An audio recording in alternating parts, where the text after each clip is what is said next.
I am live.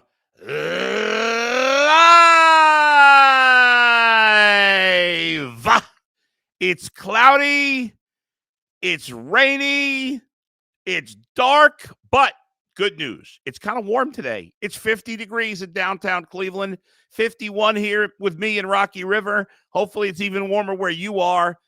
Listen, I know we got a lot of people watching this live episode of the Bullpen around Northeast Ohio, but also around the country and around the world. We have listeners in Germany and England and Australia and New Zealand. And I heard that this show is massive in Chile. That's what I've been told. So stick with me. Now, you have a chance to join me live on the podcast. I tweeted out a link about 2 minutes ago. And if you click on that link, you'll be in our room. I'll see your name pop up. I got a list here. The name will pop up. And eventually, if you hang in there, I will bring you in. I'll be going live for, I don't know how long. We'll see how long I feel like going, but there's a lot to get to today. I'm going to talk about the Browns' whole coaching staff situation in just a couple of minutes. But I want to remind you that if you haven't done so already, please click the subscribe button, the alert bell, give a little thumbs up if you're enjoying what we're doing here. Make sure you check out the interview I did with Joe Flacco. That was my last recorded podcast. We put it out yesterday. And I'm about 25 subscribers away from 4,000. I'd love to hit that 4,000 plateau today. So help me get there. Spread the word. All right, like I said, if you have questions for me and you want to be on camera, or if you want to make a comment about anything the Browns, the Guardians, the Cavs, or anything you want to ask me, you can jump on, hit the link. If you're shy and you don't want to be on camera, you can tweet at me at Adam the Bull, as always, or you can of course, put something in the chat as we get going here. I got the chat up. I see. Let's see, who do we got in here? Jeffrey is in there. Creative Juice, of course. Evan419. Thanks, guys. Love you guys. Carrie. Some people don't have their names there. I don't know what it is. Simeon. Jonathan is in. So if you have questions, put them in there. If you're shy about, jumping on camera. But if you want to get on camera, join me. And I will, at some point, bring you into the mix. I think everybody's been too shy to jump in yet. But I'm going to get to those calls, or whatever we call them, in just a little bit. But I do want to get to the latest on the Browns' assistant coach search. So let's start with what we know for sure. The Browns have fired, as we all know, their running back coach, their offensive coordinator, who was also their quarterback coach, Alex Van Pelt, and they fired their tight end coach. They've already replaced the tight end coach with former Notre Dame quarterback, former Notre Dame coach, and this past season's Alabama's offensive coordinator, Tommy Rees. Now, his track record on the field, if you judge him based on Notre Dame's offense the year before and Alabama's offense this past year, maybe you don't think he's a good coach. Listen, I don't know enough personally about Tommy Rees, but anytime I'm talking about something that I don't feel qualified to judge myself, because I'm not locked into college football for Alabama and Notre Dame like I am to the Browns. So what I do is I ask people that I trust, that do know. And everybody I spoke to about Tommy Rees, who is going to be the tight ends coach, maybe a potential OC down the line, is that this guy is an up-and-comer. He's a young guy in his early 30s. The Browns and a lot of people in the NFL think very highly of him. So it seems like a positive addition. You want to kill the guy because you didn't like the last play of the Alabama-Michigan game. Well, I can't help you there. But he won't be making those decisions right now as he is the tight end coach. But it seems like a smart hire. Today, the Browns have now officially replaced Stump Mitchell with a new running back coach. And like Stump Mitchell, this running back coach used to play in the NFL. Deuce Staley, who played obviously for the Eagles, was a really good player in the NFL, is officially now, as of today, the Browns' new running back coach. He spent much of his career in Philadelphia, both as a player and a coach, was the running back coach for the Eagles team that won the Super Bowl with Nick Foles, of all people, of course. And this past season, he was the Super Bowl coach. He was not the Super Bowl coach. He was the running back coach for the Panthers. So that's where it was this past year. Obviously, they were a terrible team, but we won't hold that against him. Deuce Staley was an excellent pass catcher. So, we had a conversation earlier today on the Ultimate Cleveland Sports Show about, well, can Deuce Staley do anything for Nick Chubb? And I think a lot of people felt no. And I said, listen, no matter how good a player you are at any sport, there's always something you can learn. There's always a little tidbit you can get. I used the example earlier today, but I'll use another example. Donovan Mitchell is the best player on the Cavs, obviously. If you bring in basketball is not a great comparison. So I'm going to go to I'll go to baseball instead. Let's say the Atlanta Braves, right? They're the best offense in baseball this past season. Say they brought in a new hitting coach. Well, their best players like Austin Riley, Ronald Acuna Jr., Matt Olson, these guys are superstars. You'd say, well, what can this new coach help these guys with? They're already superstars. And yes, a new coach, a hitting coach, is going to more likely work more with the young players, the less proven players, less experienced players. Same thing in the NFL with a running back coach. You're going to help Jerome Ford. You're going to work with whoever the Browns draft this season. However, that doesn't mean he can't be of potential value to a veteran like Nick Chubb. And in this case, Deuce Staley was an excellent pass catcher. And that's really the only part of Nick Chubb's game that you could say could use some improvement.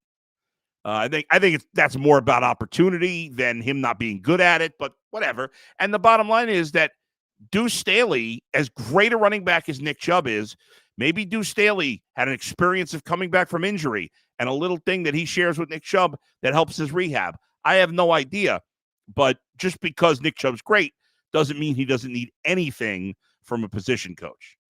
Now, finally, before we start taking your calls and bringing you on the air with me, and taking, and again, I know some of you are sending messages in the chat, and if you have, I will get to those. Hopefully, I don't miss any.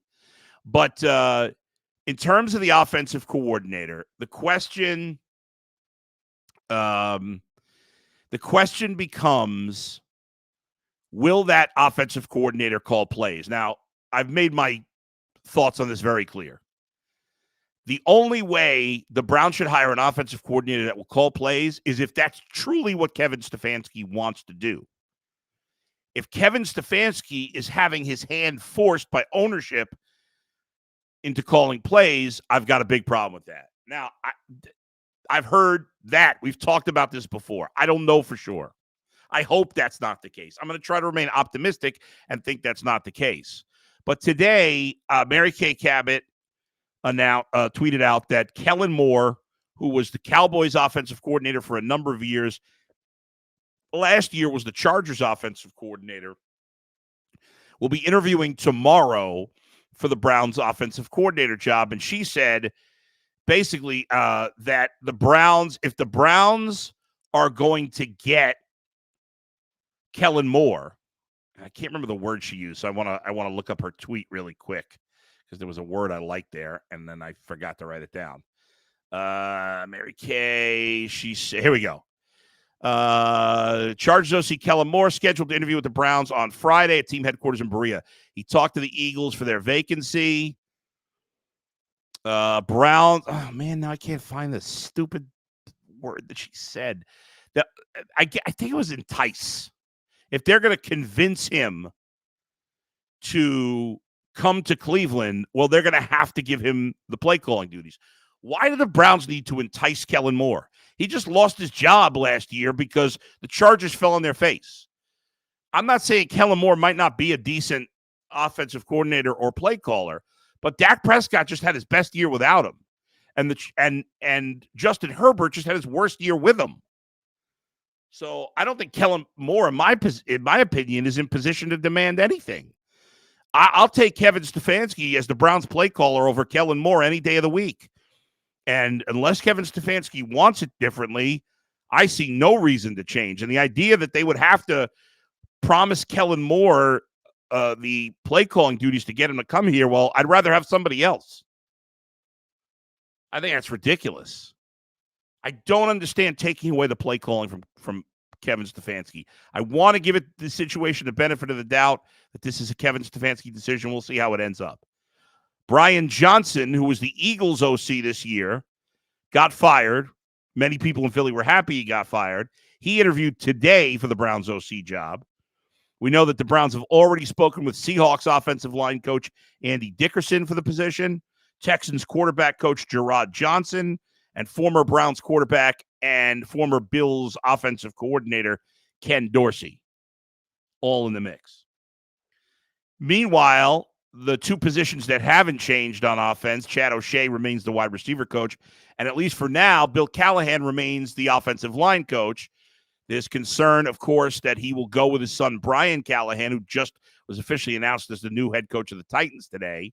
So far, there's been no word on that, but anything being official. But a lot of people around the league have speculated that maybe that won't happen. Now, we were speculating it might. It seems like it won't, so that's obviously really good news. And today, well, I'll save that for later because I know we have some people that want to jump in. So let's get to it. First person to jump in with us today live here in the bullpen. Let's talk to Jonathan. Let's bring him in.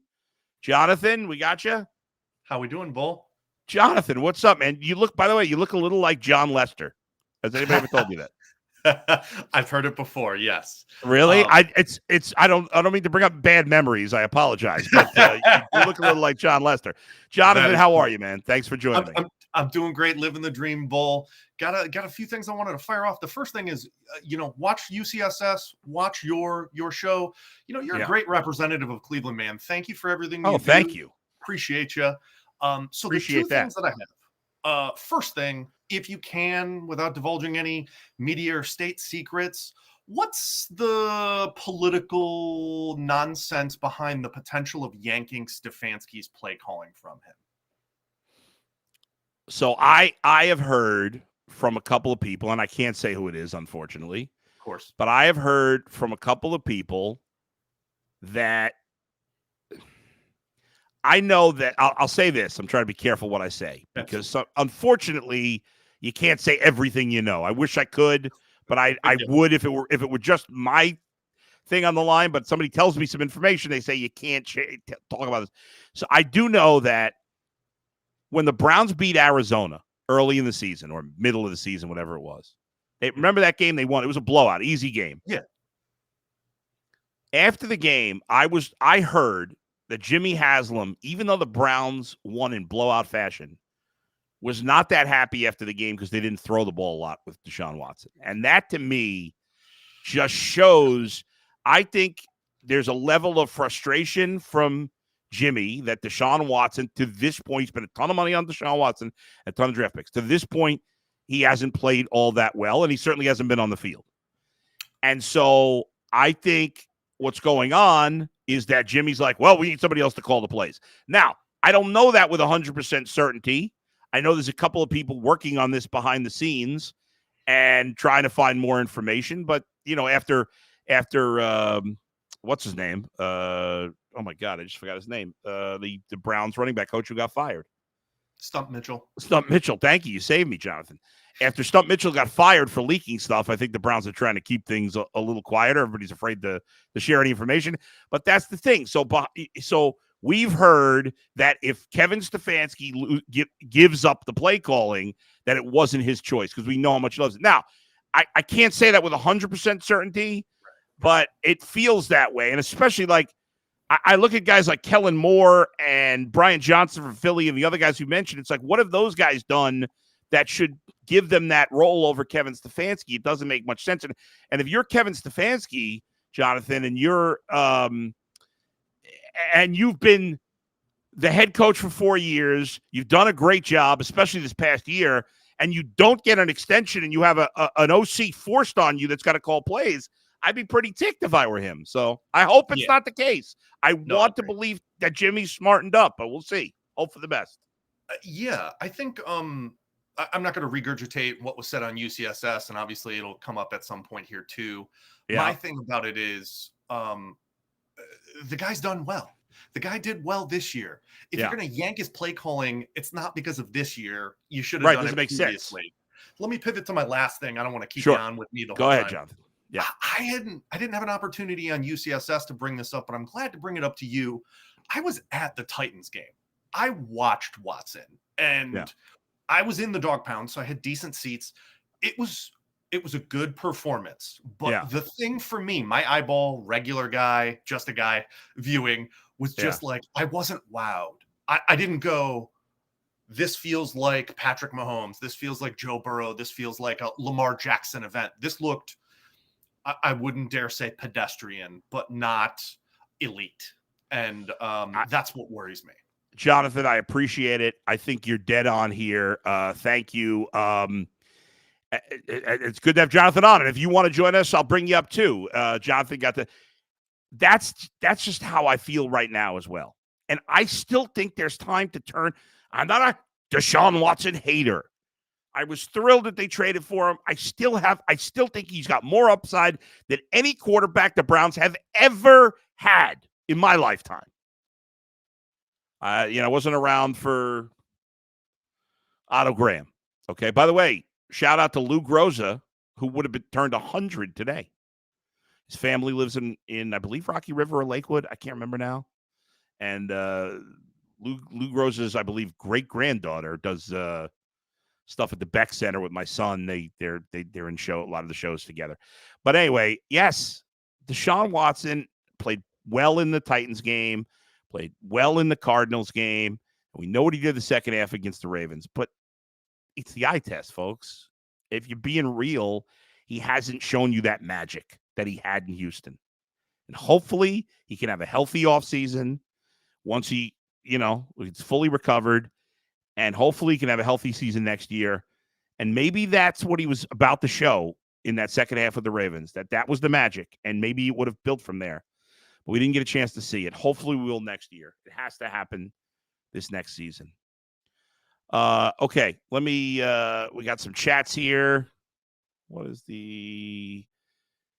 all right, some other guys are trying to get in. Do we have somebody? Oh, we have Evan419 trying to get in the mix. There he is. Hey, Evan, Bo, how you doing? Good, buddy. What's happening? Good. Hey, I got your shirt on, by the way. I love it. Good job out of you. Not sports related though, but I know like you, I'm a big Howard Stern listener. Yeah. I just want to know who your Mount Rushmore of Whack Packers would be. I'll be honest. I hate most of the Whack Packers. Oh, I think it's one of the worst parts of the show.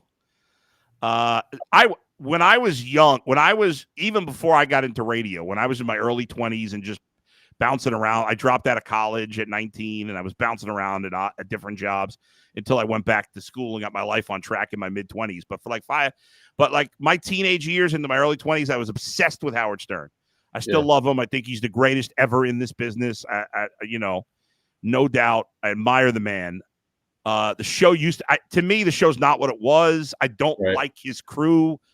I love Jackie the Joke Man. I loved Artie, and I don't like the other people on his show now. Right. I think most of them are idiots. All right, who's the most annoying Whack Packer then? The worst is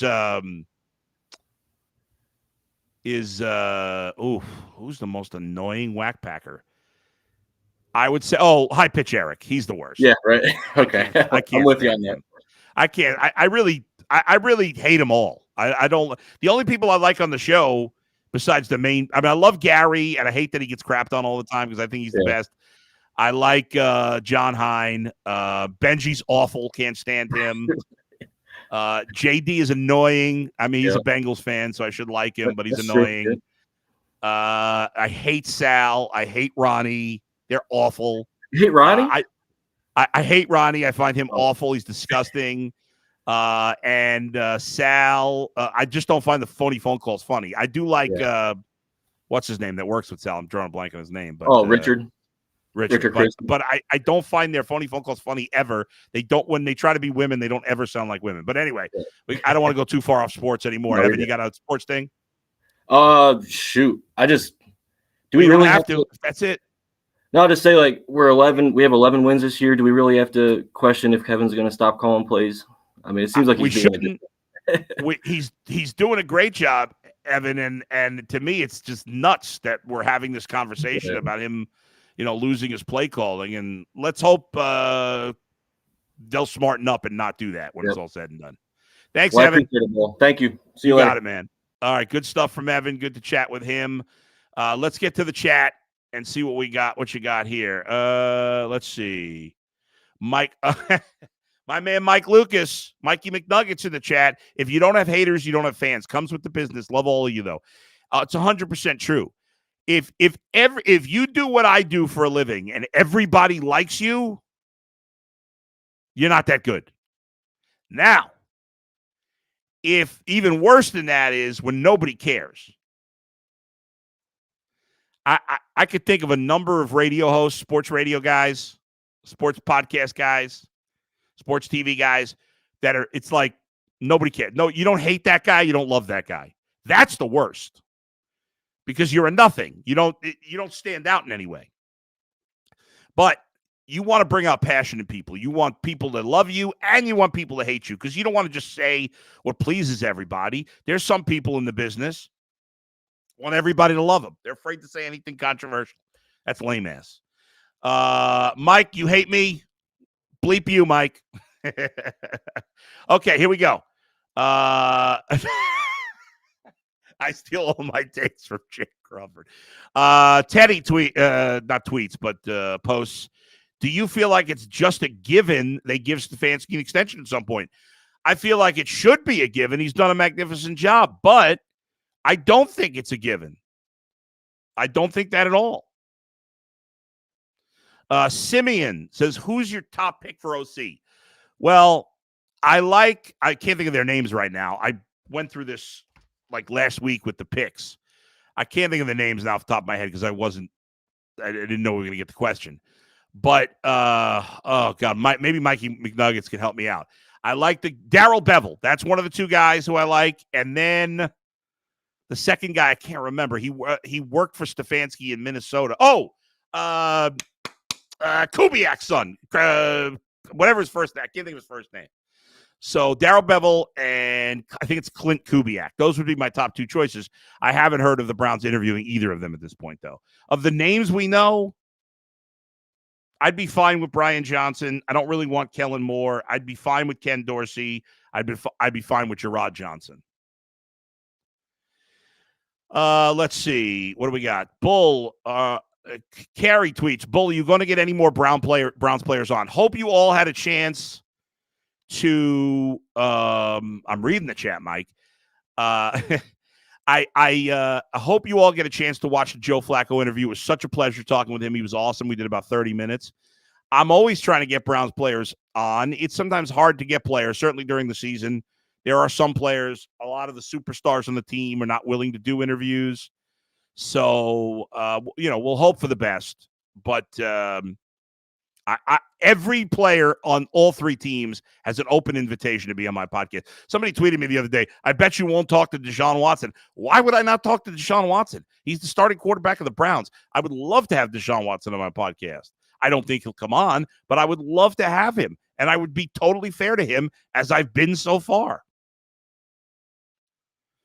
Diver Bob, is there still a concern that we may lose Bill Callahan to the Titans?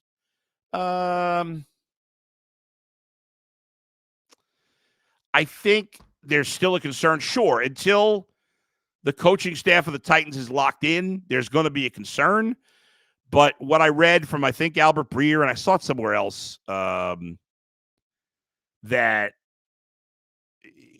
it doesn't seem like it's trending in that direction. We got Dom. Let's bring Dom in the mix. Dom, we got you? Oh, let me try that again. I maybe missed the button. There we go, Dom. Oh. There we go. Got me? There he is. What's up, Dom? Not much, Bull. So I go to Phoenix for Guardians spring training, Guardians now. Okay. And I've been several times with my sister. We make she's in Texas. I'm in California. We go out to Phoenix. We have a good week. So I was wondering if you thought about a road trip with your son and seeing some Guardians games in Phoenix. They're relatively cheap and every seat is great. Well, it's funny that you say that, Tom. I'm actually going on vacation this spring training in Florida, so I will be going to some spring training baseball games, just not the two teams I care most about, the Guardians and the Cubs, who both train in Arizona. But we're going to go probably to a Phillies game and maybe a Tampa Bay Rays game because we're going to be in the Tampa area. And Phillies train in Clearwater, which is near Tampa. I have been to the Guardian Spring Training home because I don't know if you were listening when I was on the Fan for many years, but the Guardians, Indians at the time, used to send us. They would pay for us, for Dustin and I, to go. I think I went to spring training, I want to say 4 or 5 times in Arizona when I was on the Fan earlier, and they stopped doing that. I don't know, budgets got tight or whatever it was. Maybe I was more critical of the Guardians. Who the hell knows? But it was a great experience. We got to interview almost all of the players, and you got to develop relationships with the players, which was great. I got to know, in those days, Michael Brantley a little bit, Kipnis. I remember interviewing Francisco Lindor before he had even made his major league debut. He was this tiny, skinny little kid, but he talked like a pro. He really did. He didn't feel like a minor leaguer. Yes. To answer your question, though, I won't be doing it this year, but 100% my son would like to go to spring training in Arizona. And whether it's next year or the year after, we will do it soon. I will say there is a little deception in pricing stuff because hotels are super expensive during that time. Oh, really?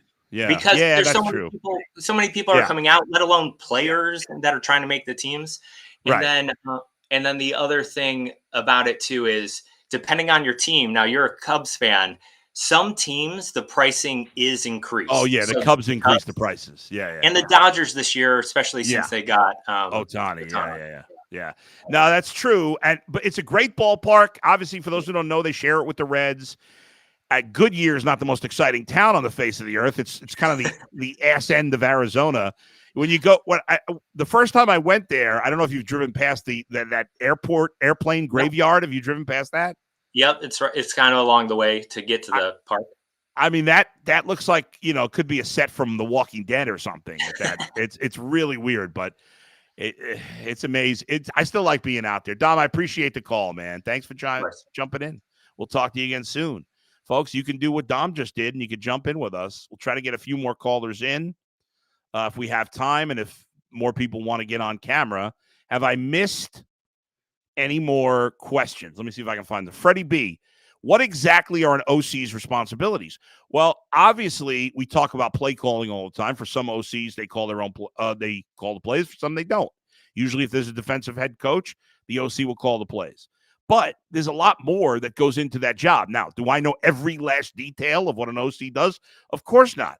But what I do know is that the offensive coordinator, along with the head coach, if it's an offensive guy, and the other coach, the rest of the offensive coaching staff, they together are putting together a game plan for each week's games. Kevin Stefanski is not planning the offensive game plan by himself the whole week. That wouldn't make any sense. So the offensive coordinator is a big part of that, even if he's not calling the plays. Let's see. Zach Huffman, top 5 Billy Joel songs. Now, okay. So some of I haven't actually sat down and I need to sit down and make a list of my favorite because I have so many favorite songs. I would have to really think about. But if you ask me what my all-time favorite Billy Joel song is, probably a song that you have to be a diehard fan to know. And a lot of my favorites, I love Piano Man, Only the Good Die Young, Scenes from an Italian Restaurant would make my top 10, all of those. But my favorite Billy Joel song ever is a song called All for Lena. It was what if you're old enough to remember, a B-side song on the Glass Houses album. Glass Houses came out in 80 or 81? I can't remember now. It's a long time ago. Creative Juice, Benny and the Jets is not Billy Joel. Come on now. That's Elton John. Longest Time, I'm not as big on the Longest Time. That Innocent Man album is good, but not my favorite.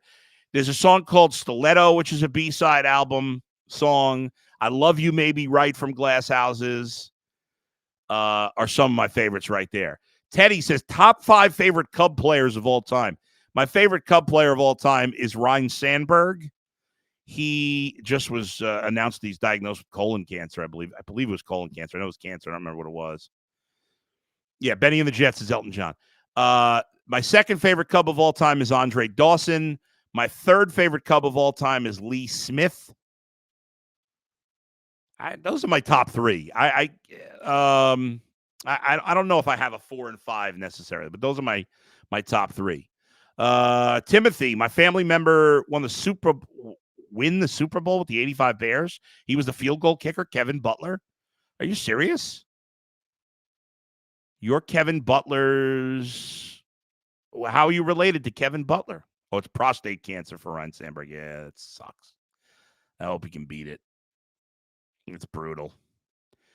Let's see. Bevel. I got it, Mike. Eventually I got it. I couldn't think of it for a second. Okay. Have we missed anything else here in the chat that anybody else wanted me to say?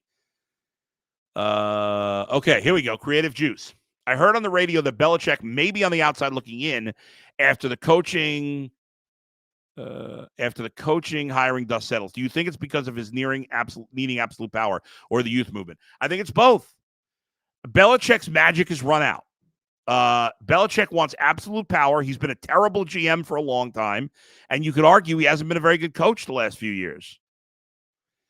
And so I think that's it. I mean, the Falcons hired Raheem Morris. Kudos to him.